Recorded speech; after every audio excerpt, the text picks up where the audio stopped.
আসসালামু আলাইকুম ওয়া রাহমাতুল্লাহি ওয়া বারাকাতুহু। আমি এখন আসছি হলো উত্তরা দেয়াবাড়ি। কোরবানির যে গরু ছাগলের বিরাট হাট বসছে সেইখানে। এখানে এখন কয়েকজন মুরব্বী আছে, ইয়াং লোক আছে, তাদের সঙ্গে কথা বলবো। ওরা গরু কিভাবে আনছে, কোথা থেকে আনছে। প্রথম মুরব্বীর সঙ্গে কথা বলি।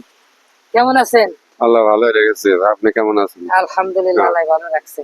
আপনারা যে গরু আনছেন কোথা থেকে আনছেন? চুয়াডাঙ্গা জেলা আলমনা থানা। চুয়াডাঙ্গা জেলা আরামনগর হ্যাঁ। থানা। আপনার কি পালের গরু? হ্যাঁ, নিজের বাড়ির পালে গরু। কয়টা আনছেন আপনি? আমি একটা আনছি, আমার ছেলে দুটো আনছে। আপনার ছেলে দুটি আনছে হ্যাঁ। আর আপনি হলো একটা আনছেন। কি খাওয়াতেন আপনি গরুরে? ওই বাড়ি ভসি খাওয়াই। বুঝছি না, বসি। বাড়তি এমনি ওই যে মানুষ বলে না, যে ফিট। ওষুধ না, ওষুধ কোনো ফিট খাওয়াই নেই। আচ্ছা, আপনার ছেলে লাইছে নাকি? ওটি আপনি আনছেন কয়টা? আমি আনছি দুটা। দুইটা না? জি। গরুগুলো একটু ঘুরে ঘুরে দেখান। হ্যাঁ, ওরা কি পরিমাণ গরু আনছে। আপনারা কয়জন আসছেন? আমরা আসছি এখান থেকে পুরা মনে করেন 6 গাড়ি গরু আছে। 6 গাড়ি। জি। কয়টা আনছেন? 6 গাড়ি মনে করেন এভারেজ 15টা গরু আছে, 15টা গরু আছে। 6-90টা গরু আছে। সব গরুগুলো ঘুরে ঘুরে দেখান। হ্যাঁ, যে আসলে আপনারা আসছেন হলো কোথা থেকে? চুয়াডাঙ্গা। তো সবাই জি চুয়াডাঙ্গা জি, না? চুয়াডাঙ্গা। মাশাআল্লাহ, তা আপনারা আনছেন তো অনেক আশা করি আনছেন, জি, এত কষ্ট করে। ইনশাআল্লাহ। কষ্টে আল্লাহ- পানির মধ্যে যে ভিজে পিড়ে সব আমরা বসে রয়েছি, কষ্ট করছি। বৃষ্টি হচ্ছে তো এই জন্য হলো সমস্যা। জি। যাক, দোয়া করবেন ওনার জন্য ভালো দামে বিক্রি করতে পারে। ইনশাআল্লাহ। আর বাড়ির থেকে তো খাবার নিয়ে আসছেন না? জি, খাবার না আসছে এখান থেকে হোটেলও খাইতে হচ্ছে, কারণ এই শুকনো খাবার খেতে তো আমরা থাকতে পারছি না। আর গরুর খাবার? গরুর খাবার তো আমার আনায় আছে। আবার এখানে সংকেত এখনো হাটটা একদম কমপ্লিট হয়নি।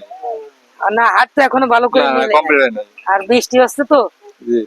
আর দেখি আর একজনের কাছে যাই। ভাই আসছেন কোথা আসসালামু থেকে? আলাইকুম। চুয়াডাঙ্গাতে আমি আসছি। আপনিও চুয়াডাঙ্গা থেকে আসছেন? আলমনা থানা। আলমডাঙ্গা থানা। আপনি আনছেন কয়টা? আমার এই দুটো।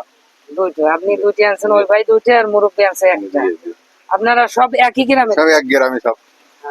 তাই তো, ভালো একটা কাজ করছেন, সবাই একসাথে আসছেন। জি। আর গরুর খাবার টাবার সব সাথে হ্যাঁ, নিয়ে হ্যাঁ, এসেছেন, সব কারণ বসি সব নিয়ে আনা যায়। বৃষ্টির কারণে তো আপনাদের জি, অনেক কষ্ট হচ্ছে। কষ্ট আছে আমাদের এই একটা। তাহলে এই বৃষ্টির কারণে অনেক কষ্ট হচ্ছে, আপনারা দোয়া করবেন বৃষ্টি যেন থামিয়ে যায়। হ্যাঁ, গরুগুলো অরিজিনাল একবারে দেশি। মানে দেশি খাবার খাওয়াইছেন না সব? সব দেশের খাবার। আপনাদের সাথে এই লোকগুলোকে আপনাদের সব সাথে? আমাদের এই আর পুরা। আসেন, আপনি এদিকে আগে আসেন।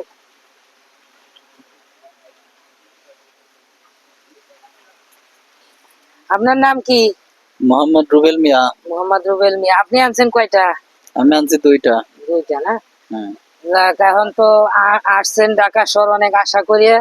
হ্যাঁ, আপনাদের আশা আল্লাহ কবুল করুক নাকি? দেখা যাক আল্লাহ কি করে। সেটাই। তা গরুগুলো তো আপনারা দেখলেন, মোটামুটি এখানে সব দেশি গরু, এখানে কোনো ভেজাল গরু নাই, কারণ না, দেখলেই সবই- বোঝা যায়। জি তাই না? জি জি, এখানে আপনারা কি সবই- খাওয়াইছেন গরুর? আমরা ওই, গমের ছাল খাওয়াই আর মানে ওই যে মানুষ বলে যে ইনজেকশন না, দেয়। ইনজেকশন আমরা দেই না। না, এগুলো ঠিক দেশি গরু। এটা হলো- সবগুলো দেয় খামারে দেয়, আপনারা আসবেন হলো বড় বড় দিয়াবাড়ি। খামারে দেয়। দিয়াবাড়ি মেট্রো রেলের সাথেই দেখবেন মোটা মোটা কিছু পানির পাইপ রাখা। পাইপ গুলো একটু দেখান, মানে স্থান চেনবে কিভাবে, পাইপ গুলো একটু দেখান। ওই যে পাইপটা আছে, এই পাইপের পাশেই, পাইপের পশ্চিম পাশেই যে রোডটা, ওই রোডেই আপনারা এসে খোঁজ করলে এখানে পাবেন। আসসালামু আলাইকুম।